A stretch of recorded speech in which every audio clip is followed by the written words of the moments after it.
Assalamualaikum warahmatullahi wabarakatuh. Hai semuanya, selamat datang di channel Kisah Warganet. Di video kali ini saya akan membacakan cerita horor yang pastinya seru untuk kalian semua. Jangan lupa untuk like, komen, dan subscribe biar nggak ketinggalan konten-konten seru dari kami. Simak videonya sampai habis.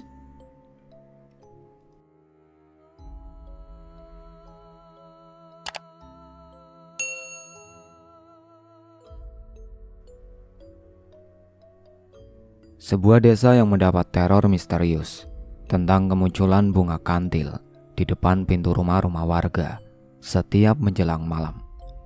Dan kemunculan sosok yang membuat warga menjadi semakin resah ketika menjelang tengah malam. Dan entah apa sebenarnya maksud dari teror sosok tersebut. Di pos, beberapa bapak-bapak sedang ronda malam. Topiknya tentang teror yang terjadi di situ. Ada yang curhat kemarin istrinya sampai ketakutan dan sembunyi di dalam kamar. Namun anehnya, teror tersebut tak mengganggu mereka ketika sedang meronda, tapi langsung mendatangi rumah-rumah. Di salah satu rumah warga bernama Bu Epi. Pukul setengah 12 malam, suaminya Pak Tarjo pamitan mau ikut jaga ronda. Bu Epi tidur sama anaknya di kamar anaknya. Menjelang pukul 12 malam baru saja hendak tidur, mereka dikagetkan dengan suara ketukan pintu.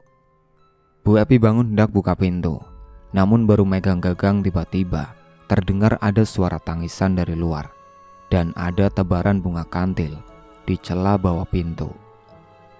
Bu Epi ngintip di samping jendela dan ternyata ada sosok peneror yang sedang ramai dibahas.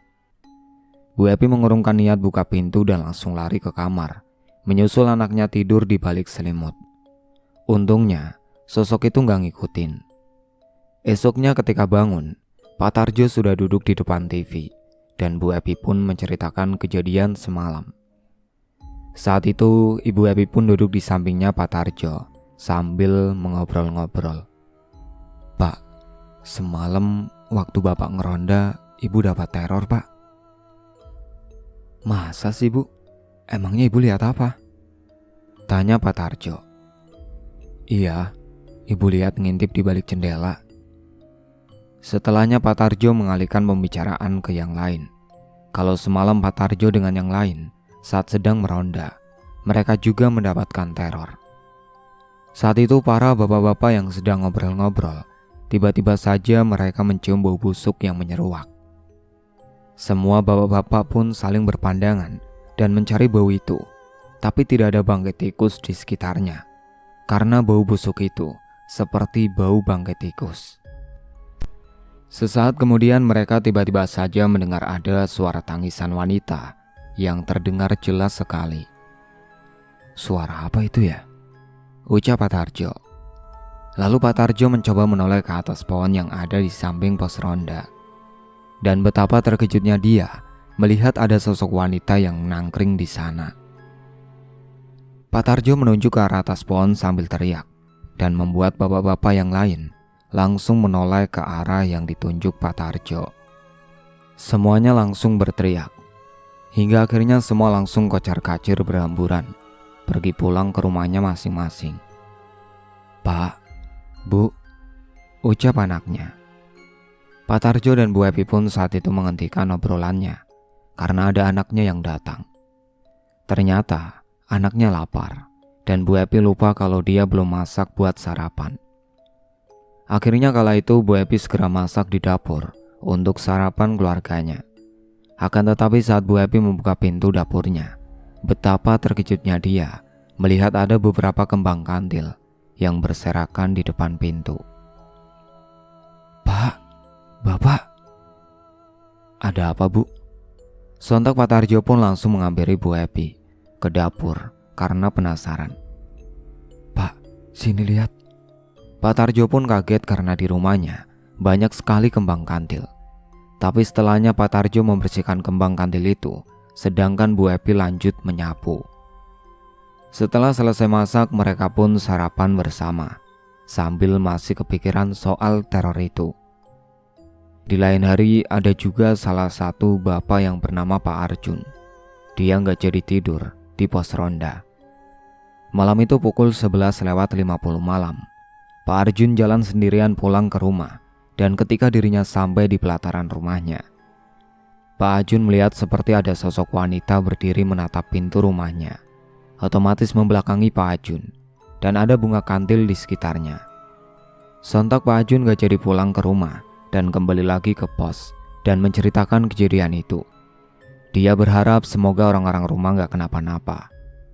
Saat Pak Arjun kembali ke pos, nafasnya sangat tidak beraturan sekali, membuat bapak-bapak menanyakan, "Jun, kenapa balik lagi?"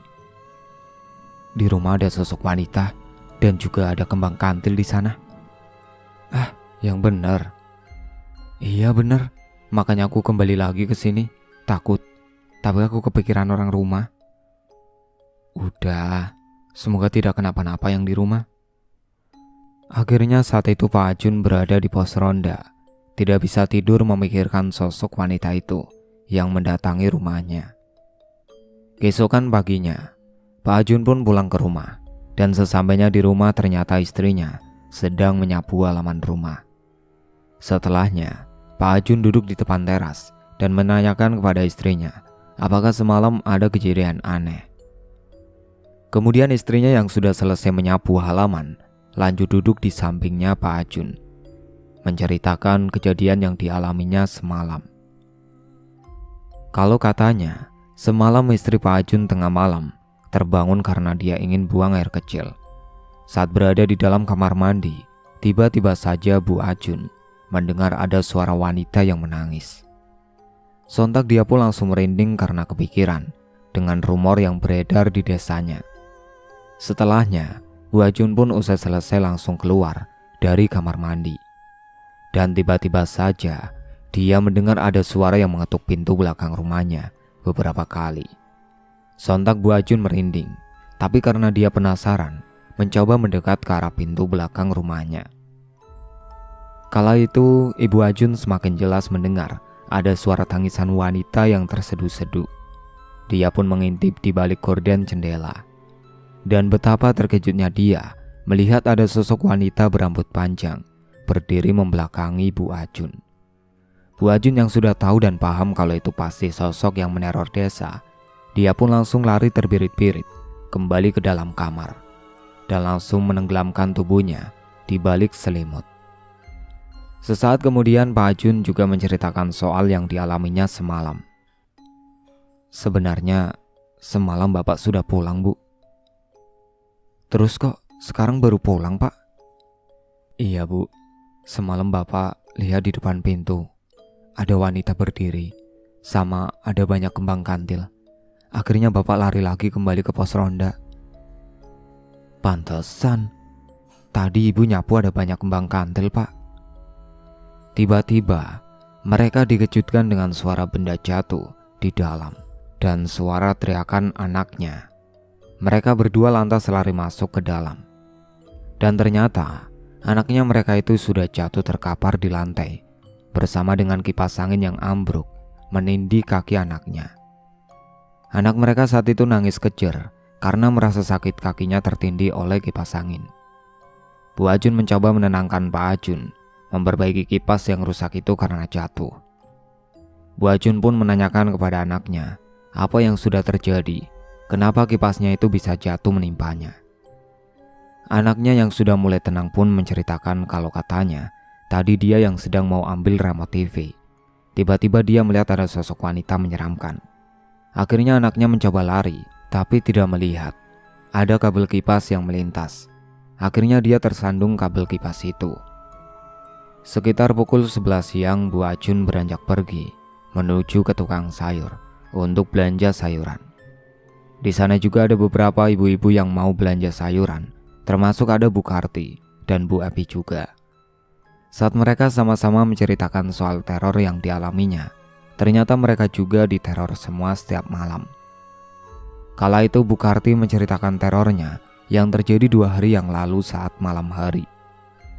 Malam itu Bu Karti tidak bisa tidur, sehingga dia pun memilih untuk dudukan sambil nonton TV. Di ruang tengah sendirian sambil nyemil cemilan, karena lapar di tengah malam. Saat dirinya sedang asik nonton TV, tiba-tiba saja Bu Karti mendengar ada suara minta tolong. Sontak Bu Karti pun terdiam sejenak, mendengarkan suara itu sejenak. Akan tetapi, setelahnya suara minta tolong itu menghilang dan berganti dengan suara tangisan wanita tersendu-sendu. Bu Karti pun mengedarkan pandangannya karena suara itu terdengar seperti berada di dekatnya. Tapi sesaat kemudian, dia dikejutkan dengan suara yang mengetuk pintu rumahnya. Akhirnya Bu Karti pun langsung berjalan keluar karena dia kira suaminya yang baru pulang meronda. Memang pintunya itu dikunci dari dalam.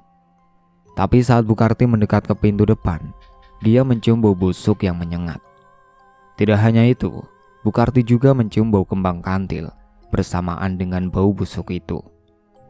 Namun ketika Bu Karti membuka pintunya, betapa terkejutnya dia karena di depan pintu ada banyak sekali kembang kantil yang berserakan di sana. Dan tidak hanya itu yang membuat Bu Karti terkejut, karena di depannya ada sosok wanita berambut panjang berdiri di sana. Namun wajahnya membelakangi Bu Karti. Bu Karti hanya mendengar ada suara tangisan yang tersendu-sendu. Akhirnya Bu Karti segera menutup kembali pintunya dan bergegas masuk ke dalam kamar. Dia sampai tidak mematikan TV-nya terlebih dahulu. Mungkin nanti saat suaminya pulang meronda, biar suaminya yang mematikan TV-nya. Begitu juga Bu Ajun dan Bu Epi yang menceritakan kejadian yang hampir sama dialaminya. Akhirnya mereka cukup lama sekali di tempat sayur karena sambil ngerumpi. Tukang sayur pun akhirnya ikut gibah dengan emak-emak itu.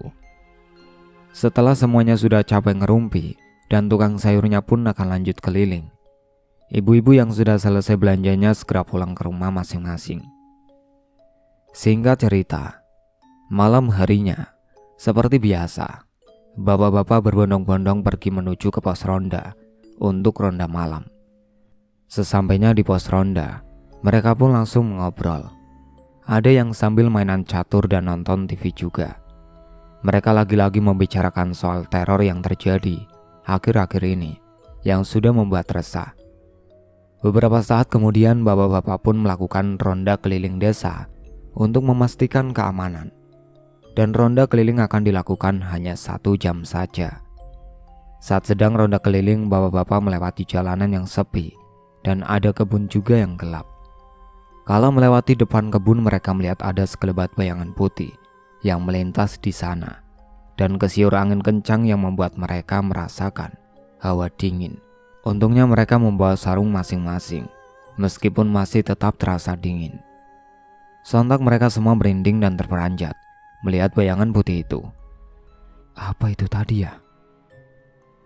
Jangan-jangan timbal Pak Tarjo. Akhirnya mereka semua pun lari kocar-kacir menjauh dari kebun itu. Setelah sampai di beberapa rumah, mereka pelan-pelan lagi jalannya sambil mengatur nafas yang masih terasa tidak beraturan. Sesaat kemudian mereka semua mendengar ada suara wanita yang meminta tolong. Bapak-bapak, siapa itu yang minta tolong? Ucap Pak Ajun. Sontak semuanya terdiam untuk mendengarkan. Dengan seksama, suara minta tolong itu. Mereka semua juga ternyata mendengar. Kemudian semua menoleh mengedarkan pandangan mereka mencari sumber suara minta tolong itu. Tapi ternyata tidak ada apa-apa di sana. Akhirnya, mereka memilih untuk lanjut jalan lagi. Baru beberapa langkah mereka berjalan lagi, tiba-tiba saja mereka dikejutkan dengan suara wanita yang menangis tersendu-sendu. Terlihat ada seorang wanita tengah duduk di sebuah jembatan perbatasan sungai di desanya. Sosok wanita itu berambut panjang dan mengenakan pakaian lusuh. Sontak bapak-bapak langsung merinding ketika melihat sosok wanita dan suara tangisnya itu. Mereka semua yakin kalau itu adalah sosok wanita yang sudah meneror di desanya semalam ini. Karena takut, mereka langsung kocar-kacir, lari tergopoh-gopoh menuju ke pos ronda kembali. Sesampainya di pos ronda, semuanya terdiam mengatur nafas dan minum air putih yang ada di sana. Setelah sudah tenang, mereka baru ngobrol-ngobrol lagi dan mencoba untuk melupakan kejadian tadi. Karena bapak-bapak itu takut untuk pulang ke rumah masing-masing setelah melihat sosok wanita tadi. Alhasil mereka memutuskan untuk tidur di pos ronda semua sampai pagi nanti. Esok paginya, mereka baru pulang ke rumah masing-masing saat sinar surya matahari mulai menyinari, dan bapak-bapak langsung kembali ke aktivitasnya masing-masing, yaitu bekerja. Sementara di lain hari ada seorang warga, Bu Karti, mencoba menangkal gangguan yang terjadi di desanya. Bu Karti menanam daun kelor di pos dan ditaruh di depan pintu rumahnya, bagian depan. Tak hanya satu pot, ada 10 pot kira-kira saat itu. Bu Karti sudah yakin kalau dia nggak bakal dapat gangguan lagi. Malam itu saat bapak-bapak sedang meronda terkejut karena di pos ronda sudah ada tanaman daun kelor. Di sana semua pun bertanya-tanya, siapa yang naruh daun kelor di sini ya? Sesaat kemudian akhirnya suaminya Bu Karti baru datang ke pos dan dia mendengar bapak-bapak menanyakan soal daun kelor itu. Sontak Pak Karto langsung nyeletuk kalau daun kelor itu yang menaruh istrinya. Sehingga bapak-bapak itu pun langsung bertanya untuk apa tanaman daun kelor ditanam di pos ronda. Pak Karto pun menjawab kalau tanaman daun kelor itu bisa untuk mengusir makhluk halus dan gangguan teror sosok tak kasat mata. Makanya di pos ronda diberikan daun kelor itu. Hal itu juga diperintah oleh Pak Karto, makanya Bu Karti yang membawa dan menaruh di pos. Dengan tujuan supaya di pos ronda mereka tidak lagi diganggu oleh sosok itu lagi. Setelah mereka paham, mereka pun kembali ngobrol membicarakan hal yang lain sambil ngopi dan nyemil makanan yang ada. Malam itu Pak Ajun tidak ikut meronda karena dia baru pulang kerja di pabrik. Dia mendapat shift siang, makanya pulang malam hari. Kala itu dirinya sedang mengendarai motornya, hendak pulang ke rumah. Di perjalanan Pak Ajun mendapatkan gangguan. Saat itu, tiba-tiba saja Pak Ajun mendengar ada suara wanita yang menangis dan terdengar jelas sekali, seperti berada di belakang tubuhnya. Akhirnya Pak Ajun penasaran. Dia pun mencoba menoleh ke arah spion. Dia lantas terkejut karena di kaca spion terlihat ada seorang wanita yang membonceng di belakangnya. Tubuh Pak Ajun seketika kaku saat itu dan gemetaran. Dia terus membaca doa dengan mulut berkomat kamit, berharap sosok itu pergi. Selang beberapa saat kemudian, sosok yang membonceng di belakangnya itu akhirnya pergi menghilang juga entah kemana. Pak Ajun pun merasa lega. Dia segera mempercepat laju motornya. Namun tiba-tiba saat dia masuk di dapur desa, Pak Ajun melihat ada sekelebat bayangan putih. Sontak Pak Ajun langsung merinding dan kemudian dia ditampakkan oleh sosok wanita berambut panjang, duduk nangkring di atas pohon. Namun, sosok itu membelakangi Pak Ajun, jadi dia tidak melihat wajah dari sosok itu. Pak Ajun yang menjadi tidak fokus karena melihat sosok wanita itu, akhirnya dia pun oleng mengendarai motornya. Sampai akhirnya Pak Ajun menabrak sebuah pohon yang ada di pinggir jalan. Tubuh Pak Ajun pun hingga terpental, tapi tidak terlalu jauh. Untungnya beberapa saat kemudian, ada pengendara motor yang lewat dan menolong Pak Ajun. Setelah ditolong, Pak Ajun tidak lupa untuk mengucapkan terima kasih kepadanya, dan dia kembali pulang ke rumah. Beberapa saat kemudian tibalah di rumah. Pak Ajun jalannya sedikit pincang karena menahan rasa sakit, sehingga ditanyai oleh Bu Ajun.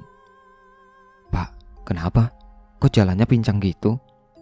Pak Ajun pun duduk terlebih dahulu di sampingnya Bu Ajun dan menceritakan apa yang sudah terjadi, kalau dianya melihat sosok wanita dan mengalami kecelakaan. "Ya Allah Pak, bentar, Ibu ambilkan obat merah," ucapnya setelah mendengar ceritanya dan melihat luka kaki Pak Ajun. Beberapa saat kemudian Bu Ajun kembali dan mengolesi obat merah pada luka kakinya Pak Ajun. Setelahnya Pak Ajun ke kamar untuk ganti baju terlebih dahulu. Saat dirinya sedang ganti baju di dalam kamar, tiba-tiba saja dia mendengar ada suara wanita yang menangis di balik jendela kamarnya. Pak Ajun yang orangnya punya rasa penasaran tinggi, dia pun berjalan menghampiri ke jendela. Saat melongok ke jendela, betapa terkejutnya Pak Ajun melihat ada sosok wanita yang terus menangis tersendu, akan tetapi tidak menampakkan wajahnya. Karena takut, Pak Ajun menutup kembali jendela kamar dan menghampiri Bu Ajun di ruang tengah yang sedang menonton TV. Kala itu Bu Ajun melihat Pak Ajun ketakutan, menanyakannya. Setelahnya Bu Ajun menawarkan Pak Ajun untuk makan malam. Pak Ajun pun mengiyakan dan dia segera menghangatkan lauk sisa tadi sore. Setelah selesai makan, Pak Ajun tiba-tiba berpamitan kepada istrinya kalau dia mau nusul ikut ronda malam, padahal kakinya masih sakit. Awalnya Bu Ajun tidak memperbolehkan karena kakinya masih sakit dan baru pulang kerja. Takutnya kecapean, tapi Pak Ajun ngeyel. Akhirnya Bu Ajun pun mengizinkan asalkan pulangnya jangan sampai pagi seperti kemarin.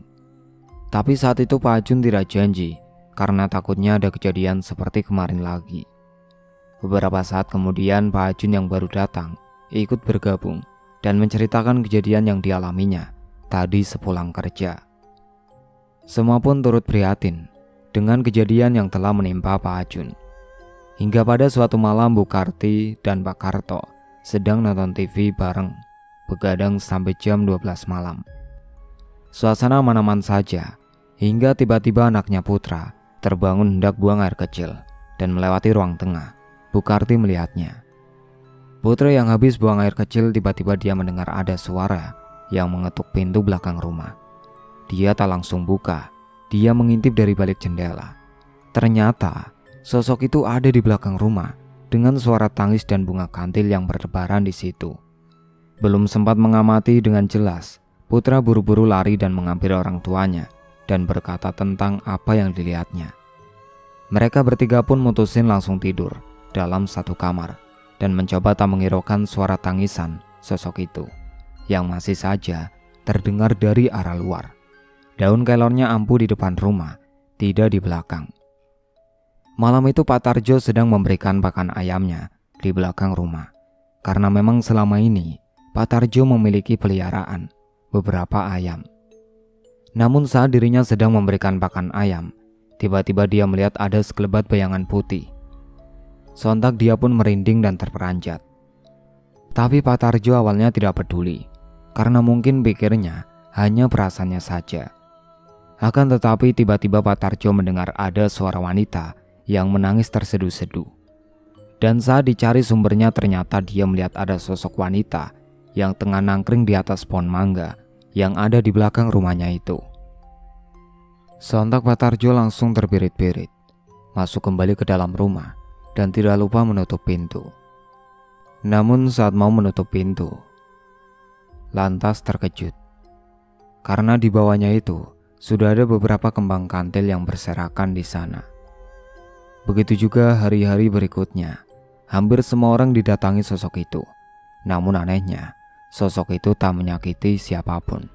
Seakan-akan dia ini hendak menyampaikan sebuah pesan. Namun ya tentu saja, pasti semua orang kalau lihat setan ya bakalan takut. Dan tak apa sebenarnya tujuan sosok itu, karena belum ada satupun warga yang mampu bertatap muka dalam waktu lama ketika kedatangan sosok itu. Namun meski tak melukai, sosok itu tetap membuat warga jadi resah. Di kemudian hari, beberapa bapak-bapak di pos ronda kembali lagi membahas soal teror itu. Mereka amat menyayangkan, karena di desa mereka tak ada yang bisa soal begituan. Bahkan Ustadz ngaji pun hanya yang mengajar alif bata doang. Namun salah satu bapak-bapak menatap ke arah seorang pria yang juga ada di situ, yakni Yogi. Dia bertanya pada Yogi apakah dirinya bisa mengungkap motif di balik teror ini. Karena pasalnya Yogi ini punya kelebihan mata batin. Namun Yogi menolak, karena dia juga takut kalau ketemu setan secara langsung. Memang Yogi ini belum pernah ketemu yang hanya saja orang rumahnya katanya pernah mengalami gangguan teror itu. Dan itu selalu terjadi saat Yogi nggak ada di rumah, alias lagi meronda. Suatu ketika di rumahnya Yogi kedatangan tamu yaitu bulenya yang dari daerah lain ingin menginap di rumahnya. Bulenya itu bernama Lek Yuli. Dia menginap di rumah Yogi bersama dengan anaknya yang masih berusia 3 tahun, yaitu Sally. Lek Yuli ini merupakan adik dari ibunya Yogi. Jadi Yogi memanggilnya Bule atau Tante. Dan mungkin Lek Yuli akan menginap 2 mingguan di rumah Yogi karena suaminya sedang pergi dinas keluar kota. Sehingga Lek Yuli malas kalau sendirian di rumah, karena memang sudah biasa kalau suaminya keluar kota, dia nginap di sini. Hari itu semuanya senang karena bisa kumpul sama-sama. Saat itu mereka kumpul makan malam bersama. Kadang mereka juga ketawa melihat tingkahnya Sally yang lucu itu. Setelah selesai makan malam, mereka kembali kumpul di ruang tengah sambil nonton TV. Dan Yogi mengajak Sally untuk mainan. Tiba-tiba saja Lek Yuli kebelet buang air. Akhirnya dia pun beranjak ke kamar mandi terlebih dahulu. Kebetulan kamar mandinya di rumah Yogi itu ada di pojok belakang. Saat Lek Yuli sedang berada di dalam kamar, dia mendengar ada suara wanita yang menangis. Namun kala itu Lek Yuli tidak terlalu menghiraukan, karena di pikirannya yang menangis itu tetangganya. Setelahnya dia pun kembali ke ruang tengah, berkumpul dengan mereka. Saat sudah kumpul di ruang tengah, Lek Yuli pun menanyakan kepada Yogi dan orang tuanya Yogi, perihal apakah mereka mendengar ada suara wanita yang menangis tadi. Sontak Yogi dan orang tuanya saling berpandangan, mendengarkan pertanyaan dari Lek Yuli itu. Kenapa? Emangnya aku salah ngomong ya? Oh, nggak apa-apa. Mungkin tetangga sebelah, Lek. Timpal Yogi. Akhirnya mereka tidak membahas soal suara tangisan itu lagi dan beranjak pergi ke kamar masing-masing karena malam sudah mulai larut. Ketika Lek Yuli dan Sally sudah berada di dalam kamar yang selama ini kosong, Sally sudah tidur dulu, mungkin karena kecapean. Sementara Lek Yuli belum bisa tidur, entah kenapa. Hawanya panas sekali. Sesaat kemudian dia dikejutkan dengan suara wanita yang meminta tolong. Sontak Lek Yuli pun terbelalak mendengarkan suara itu. Dengan seksama, dia mati. Dan setelahnya, suara minta tolong itu berubah menjadi suara tangisan tersendu-sendu. Karena penasaran, Lek Yuli pun mencoba mencari sumber suara tangisan itu di samping rumahnya, lewat jendela kamar. Saat melihat dari balik jendela kamar itu, ternyata tidak ada apa-apa di sana. Tapi ketika Lek Yuli hendak membaringkan tubuhnya lagi, dia dikejutkan dengan suara ketukan pintu rumahnya. Segera Lek Yuli pun beranjak ke depan untuk membukakan pintu, karena ada tamu yang datang pikirnya. Sedangkan Yogi dan orang tuanya sudah tertidur pulas malam itu. Perlahan-lahan, Lek Yuli berjalan ke depan, dan saat pintunya dibuka, betapa terkejutnya Lek Yuli karena melihat di depan pintu ada sosok wanita berambut panjang dengan pakaian berwarna putih, berdiri membelakangi Lek Yuli dan pakaian putih lusuh. Di depan pintu rumahnya itu pun ada beberapa kembang kantil yang berserakan. Sontak Lek Yuli pun langsung menutup pintunya kembali dan masuk ke dalam kamar. Sesampainya di kamar, Lek Yuli nafasnya terasa tidak beraturan sekali dan gemetar. Suatu malam, saat itu Sally yang sedang bermain di dalam kamar sendirian. Sementara Lek Yuli, Yogi dan kedua orang tuanya berada di ruang tengah ngobrol bersama. Tiba-tiba saja kala itu Sally didatangi sosok wanita, dan sosok wanita itu mengajaknya pergi mainan. Sally yang anak kecil pun manut saja, dan dia senang karena merasa ada teman untuk main. Dan beberapa saat kemudian, Sally diajak sosok wanita itu pergi ke belakang rumah Yogi. Dia pun mengikuti langkah sosok itu. Sementara semua yang ada di ruang tengah tidak tahu kalau Sally keluar dari dalam kamar. Karena memang kamarnya Sally dan Lek Yuli itu berada di paling belakang, jadi mereka tidak melihat Sally keluar kamar. Sesampainya di belakang rumah, Sally pun bermain dengan sosok itu, dan sosok itu membelai-belai rambut Sally dengan lembut, membuat Sally nyaman. Namun beberapa saat kemudian, sosok itu hendak pergi. Sally pun manggil-manggil. Tante mau kemana? Teriak Sally. Sesaat kemudian, sosok wanita yang semula di hadapan Sally berwujud wanita cantik, seketika berubah wajahnya menjadi sosok wanita yang sangat menyeramkan sekali. Wajahnya hancur penuh darah. Sontak Sally pun langsung teriak kencang dan menangis.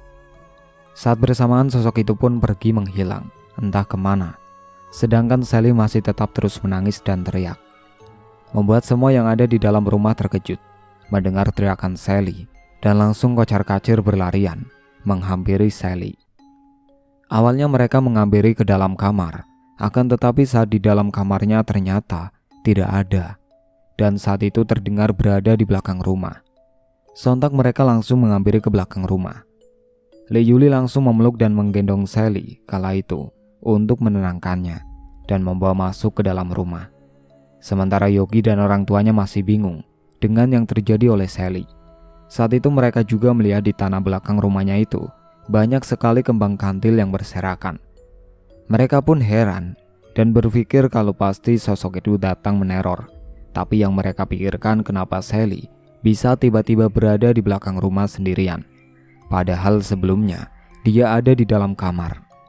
Sally juga anaknya penurut. Dia sudah dibilangin sebelumnya untuk mainan di dalam kamar saja.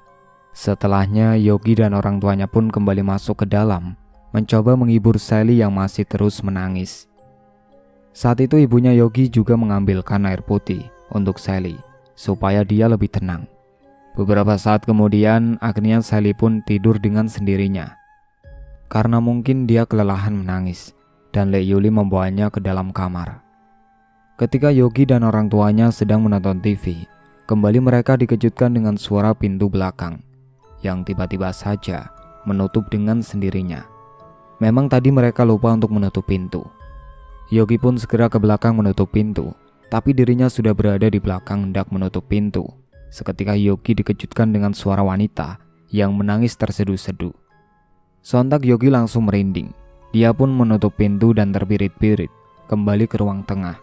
Tapi saat itu dia tidak menceritakan kepada orang tuanya. Karena sudah mulai larut malam, mereka beranjak ke kamar masing-masing untuk tiduran.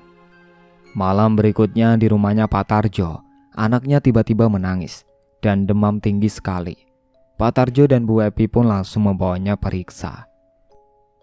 Sebelumnya anak mereka sedang belajar di kamarnya. Namun dia didatangi sosok wanita dengan wujud wajah yang penuh darah dan tangis air matanya penuh darah. Sontak anak Pak Tarjo itu menangis. Dan saat sosok itu pergi, anaknya langsung terjatuh karena tersandung saat dia hendak lari keluar kamar. Bu Epi dan Pak Tarjo yang mendengar ada seperti benda jatuh dari dalam kamar anaknya pun langsung menghampiri. Dan terkejutnya mereka melihat anaknya jatuh, keningnya terkena benturan hingga berdarah. Dan dia langsung demam tinggi sehingga dia langsung dibawa ke dokter. Setelah mereka dari dokter, sesampainya di rumah, betapa terkejutnya mereka melihat di depan pintu rumahnya itu sudah ada beberapa kembang kantil yang berserakan di situ dengan bau yang khas. Setelahnya mereka tidak terlalu menghiraukan karena sudah terbiasa dan segera membawa anaknya masuk ke dalam kamar. Keesokan paginya, Bu Epi baru sempat untuk membersihkan kembang kantil yang berserakan di depan pintu itu. Pagi itu juga terjadi di rumahnya Yogi. Lek Yuli yang membuka pintu pertama kali pagi itu terkejut karena saat dia membuka pintu rumah, di depan pintunya ada banyak sekali kembang kantil. Sontak Lek Yuli pun memanggil ibunya Yogi untuk keluar. Sesaat kemudian ibunya Yogi menghampiri dan menanyakan apa yang membuat adiknya itu jadi teriak pagi-pagi. Lek Yuli pun menunjuk ke arah kembang kantil yang ada di depan pintu itu. Tapi ibunya Yogi menyuruhnya untuk disapu saja, dengan alasan mungkin kembang kantil itu ada orang semalam yang datang. Lek Yuli pun mengiyakan meskipun sebenarnya dia masih kepikiran karena baginya sangat tidak masuk akal. Segera Lek Yuli mengambil sapu dan membersihkan kembang kantil yang berserakan itu, lalu dibuang ke tempat sampah yang ada di bawah pohon yang ada di depan halaman rumah. Namun saat Lek Yuli membuang sampah di sana, dia juga melihat ada banyak sekali kembang kantil berserakan di sana. "Yul, ayo makan," teriak ibunya Yogi. Sontak Lek Yuli pun tidak menghiraukan kembang kantil itu lagi, dan dia segera bergegas masuk ke dalam rumah untuk sarapan bersama. Saat sedang sarapan, Lek Yuli menanyakan soal kembang kantil itu lagi, karena dia masih merasa penasaran. "Mbak Yu, itu sebenarnya kembang kantil siapa yang naruh? Kenapa ada di situ?" "Sudah, tidak usah dipikirkan. Tidak penting." Akhirnya Lek Yuli pun terdiam dan lanjut makan kembali. Memang keluarganya Yogi tidak mau memberitahu soal teror yang beredar di desanya itu kepada Lek Yuli, karena takutnya nanti dia jadi tidak betah dan tidak mau menginap di sini lagi, dan juga takutnya nanti akan membuat berita teror di desa itu terdengar di daerah Lek Yuli kalau nanti dia kembali ke daerahnya.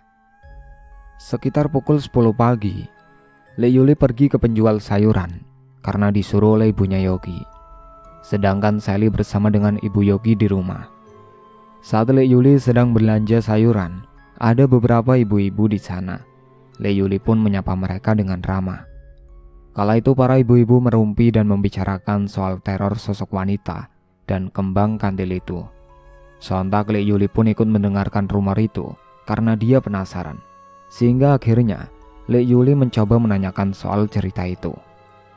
Maaf ibu-ibu, memangnya ada apa ya di desa ini? Dan ada apa dengan kembang kantil? Memang tadi pagi saya juga melihat ada kembang kantil di depan pintu rumahnya mbaknya saya. Tanya Le Yuli. Lalu salah satu ibu-ibu itu menjelaskan semuanya. Kalau akhir-akhir ini desanya dan bahkan mayoritas rumah warga di situ selalu diganggu oleh sosok wanita yang menangis, tapi tidak nampak wajahnya, serta kembang kantil yang selalu ada di depan rumahnya mereka. Hingga akhirnya Le Yuli pun tahu asal kembang kantil itu. Setelahnya dia segera mempercepat belanjanya dan segera pulang ke rumah. Setelah membayar semua belanjaannya, Le Yuli juga pamitan dengan ibu-ibu. Sesampainya di rumah, Le Yuli langsung duduk di sampingnya ibu Yogi dan menceritakan soal apa yang tadi dia bicarakan. Dengan ibu-ibu di penjual sayur, Le Yuli benar-benar tidak tahu kenapa kakaknya itu menyembunyikannya semua ini dengannya. Setelah ibu Yogi menjelaskan kalau ada alasan dia dan keluarga tidak memberitahu kepada Le Yuli karena agar dia dan anaknya tidak takut dan betah tinggal di situ. Lalu Le Yuli baru menceritakan kepada ibunya Yogi kalau setelah dia tinggal di rumahnya Yogi itu, dia juga mendapatkan gangguan. Sontak ibunya Yogi pun kaget karena ternyata pendatang baru juga diteror. Tapi mereka tidak membicarakan itu lagi karena mereka beranjak ke dapur untuk masak bersama. Semenjak tahu soal teror itu, Le Yuli tidak ada niatan pulang ke kota sebelum suaminya pulang dari luar kota. Siang setelah Yogi pulang dari kebun bersama dengan bapaknya, mereka makan siang bersama. Singkatnya, malam harinya, lagi-lagi Le Yuli mendapatkan teror. Saat itu Yuli hendak membuang sampah ke depan rumah, tempat sampah yang ada di bawah pohon. Suasana malam itu tepat malam Jumat, dan biasanya kalau malam Jumat selalu sepi. Tiba-tiba saja ketika dia membuang sampah, dia mendengar ada suara wanita yang menangis tersendu-sendu. Sontak Le Yuli pun mengedarkan pandangannya mencari suara sosok itu. Setelah sudah celingak-celinguk ke sana kemari, betapa terkejutnya Le Yuli karena dia melihat ada sosok wanita berpakaian putih, berambut panjang, duduk nangkring di atas pohon. Le Yuli pun langsung lari terbirit-birit dan menutup pintunya sampai kencang sekali, membuat Yogi serta orang tuanya dan Sally kaget mendengar gebrakan pintu. Nafasnya ngos-ngosan hingga membuat Yogi bertanya kepada buliknya itu. Le, kenapa? Kok ngos-ngosan gitu? Tanya Yogi. Namun Le Yuli belum bisa menjawab karena dia masih mengatur nafasnya. Akhirnya ibunya Yogi memberikan air putih untuknya supaya lebih tenang. Setelah tenang, dia pun menceritakan kalau dirinya baru saja melihat sosok wanita yang menangis nangkring di atas pohon. Karena malam itu malam Jumat dan di desanya sudah sepi semua, orang sudah tidur. Akhirnya mereka pun memutuskan untuk tidur saja. Beberapa hari setelahnya, karena Le Yuli selalu diteror dan membuatnya tidak tenang, akhirnya Le Yuli memutuskan pulang bersama dengan Sally. Walaupun sebenarnya suaminya itu belum pulang dari luar kota, tapi dia akan tetap pulang karena takut dan tidak kuat diteror terus. Orang tuanya Yogi pun tidak melarangnya karena memang di desanya itu masih sering terjadi teror. Singkat cerita, pada suatu hari menjelang waktu maghrib, seorang pengarit rumput di kebun dekat tanaman cabai milik Yogi. Dan memang di sekitar situ ada sumur tua yang sudah nggak dipakai dan tertutup papan kayu. Dia dibuat merinding ketika mendengar suara tangisan tak berwujud, sama seperti tangisan waktu teror malam. Dia pun kemudian buru-buru pergi karena ketakutan. Esoknya, Yogi diminta untuk pergi ke ladang cabai pukul 2 siang. Dia mendadak mengantuk dan mutusin rebahan di gubuk yang ada di situ. Akan tetapi dirinya malah ketiduran. Dia bermimpi dirinya sedang memetik cabai. Kemudian didatangi sosok wanita dengan kondisi baju sobek-sobek dan menangis minta tolong. Anehnya, Yogi tidak takut Dia malah nanya kejelasan dari sosok wanita itu. Namun sosok itu hanya terbata.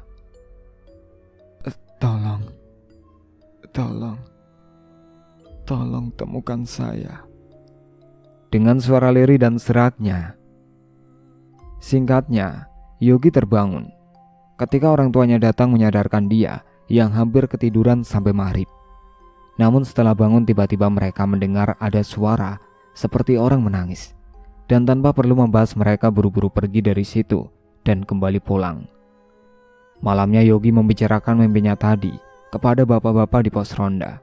Salah satu ada yang menanggapi dan mengira itu adalah semacam petunjuk. Kemudian ada seorang bapak-bapak yang ngasih usul yakni Pak Muri. Katanya dia kenal dengan ahli supranatural yang ada di tempat lain. Bagaimana kalau panggil orang itu saja? Ucap Pak Muri. Yang lainnya kemudian berpikir sejenak dan akhirnya setuju dengan usul Pak Muri. Pak Muri kemudian meminta Yogi esoknya untuk menemani dirinya menuju ke ahli supranatural. Keesokan harinya, ketika Yogi dan Pak Muri sudah sampai di rumah ahli supranatural, mereka menceritakan sedikit tentang teror yang menimpa desanya. Ahli supranatural Ki Tengger mau untuk membantu dan kemudian diajak untuk menuju ke desanya. Beliau membonceng Yogi karena mereka tadi pas ke rumah Ki Tengger bawa motor 2. Setibanya di desa, Ki Tengger meminta untuk disiapkan beberapa keperluan, dupa, kembang-kembangan, dan segelas kopi pahit. Malam itu Ki Tengger mencoba mendatangkan sosok itu di salah satu rumah yang digunakan dia saat di desa itu. Dan benar saja, sosok itu datang dan terjadilah percakapan di antara keduanya. Ki Tengger akhirnya tahu apa penyebab sosok itu meneror warga sini. Singkat cerita, esok paginya Ki Tengger meminta beberapa warga, termasuk Yogi dan Pak Muri, yang ada di situ juga. Mereka diminta untuk mengikuti jejak jalan yang ditandai dengan bunga kantil yang berserakan di jalan. Dan bunga itu mulai nampak dari halaman belakang. Akhirnya mereka pun mengikuti jejak itu. Dan akhirnya berakhir di sumur tua dekat ladang cabai Yogi. Sumur dibuka dan mereka terkejut mendapati ada jasad wanita yang berada di dalam lubang itu. Akhirnya, jasad pun dievakuasi dan ambulan datang membawanya. Setelah teridentifikasi, ternyata wanita bukan asli warga situ. Kemudian di balik desa, Ki Tengger pun mulai mengungkap kebenarannya. Dia berujar pada warga yang hadir di situ bahwa sosok itu sebelumnya hendak meminta tolong untuk ditemukan jenazahnya. Dan soal dirinya yang keliling ke rumah-rumah karena dia sedang mencoba mencari pelaku pembunuhnya dan mungkin dari daerah sini. Namun mungkin pelakunya sudah kabur dari desa ini. Warga pun berpikir keras soal siapa pelakunya. Pasalnya di desa, pria-pria yang merantau juga banyak, jadi mereka nggak bisa menebak siapa orangnya. Akhirnya atas saran tetua desa, mereka kemudian diajak melakukan syukuran dan doa bersama untuk mendoakan jasad itu agar tenang. Warga pun mengiyakan. Singkat cerita, setelah beberapa hari kemudian usai jasad diotopsi, diduga wanita itu juga dilecehkan sebelum dibunuh, dan pihak berwajib berhasil menemukan pelakunya. Dia adalah Andi, seorang pemuda yang beberapa minggu sebelum teror berlangsung, dia sempat pamitan ke orang rumah kalau dia mau kerja merantau. Ternyata dia bohong, sebenarnya dia hendak kabur. Dan semenjak itu, akhirnya kasus selesai dan teror sudah tidak berlanjut. Di lain hari Yogi ketika di gubuk ladang lagi rehat, usai panen cabai sendirian. Sampai sore, tiba-tiba dia melihat samar kemunculan sosok wanita itu yang tersenyum ke arahnya, seakan mengucapkan terima kasih padanya. Setelahnya sosok itu menghilang dengan damai. Sementara Yogi buru-buru mengemasi panennya dan beranjak untuk pulang ke rumah. Semoga kita dijauhkan dari hal-hal yang demikian dan berbanyak doa dimanapun kita berada. Itulah akhir ceritanya. Sekian dari saya. Wassalamualaikum warahmatullahi wabarakatuh.